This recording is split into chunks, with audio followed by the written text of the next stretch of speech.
When this process began, I was supportive of the diplomatic efforts led by Secretaries Kerry and Moniz.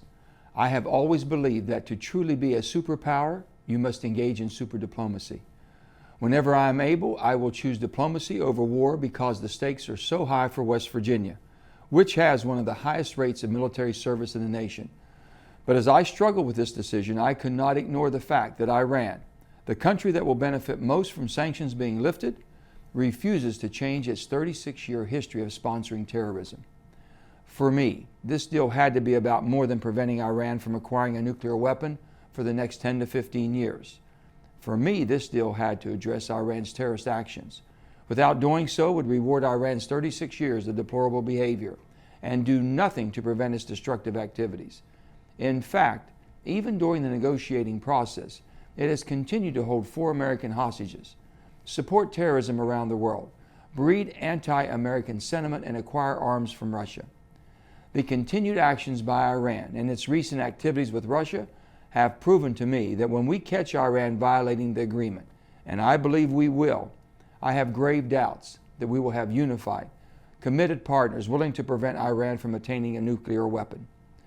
I also cannot in good conscience agree to Iran receiving up to $100 billion in funds that everyone knows will be used, at least in some part, to continue funding terrorism and further destabilize the Middle East.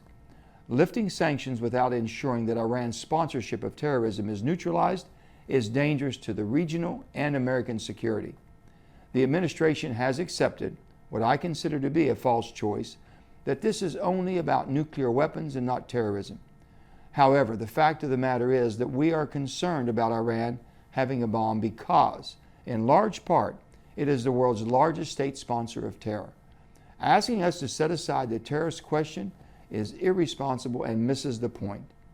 Over the last 36 years, Iran has carried out thousands of acts of terror that have killed thousands of innocent lives, not just in the Middle East, but around the world, defied international sanctions and treaties, continue to call for and attempt to violently destroy the state of Israel, bomb diplomatic buildings, and murdered innocent civilians.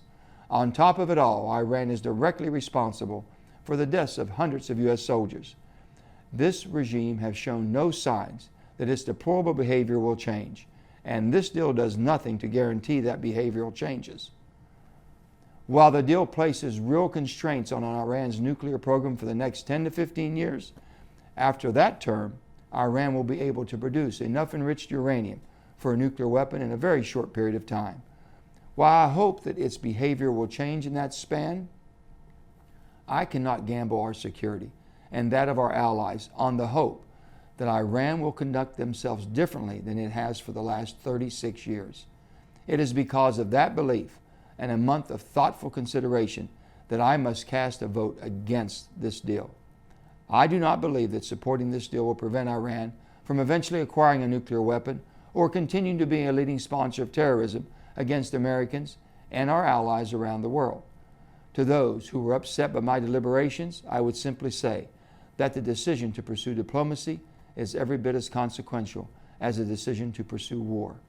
In many cases, possibly even this one, the choice to abandon the first path leads inevitably to the second. And I, like most Americans and West Virginians, have already seen too much American sacrifice in the Middle East to push us down the path toward war.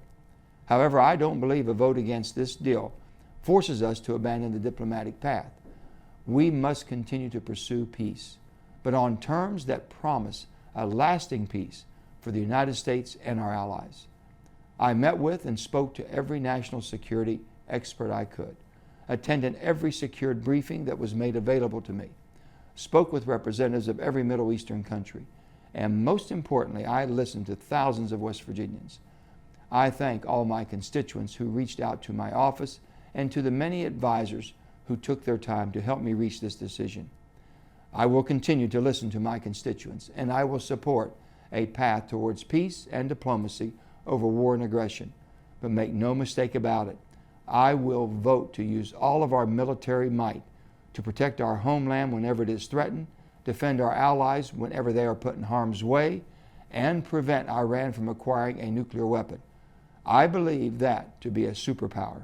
You must possess super diplomatic skills, and I believe that we can use these skills to negotiate a better deal. We need a deal that the citizens of West Virginia, our country, and the world know will make us safer. Thank you.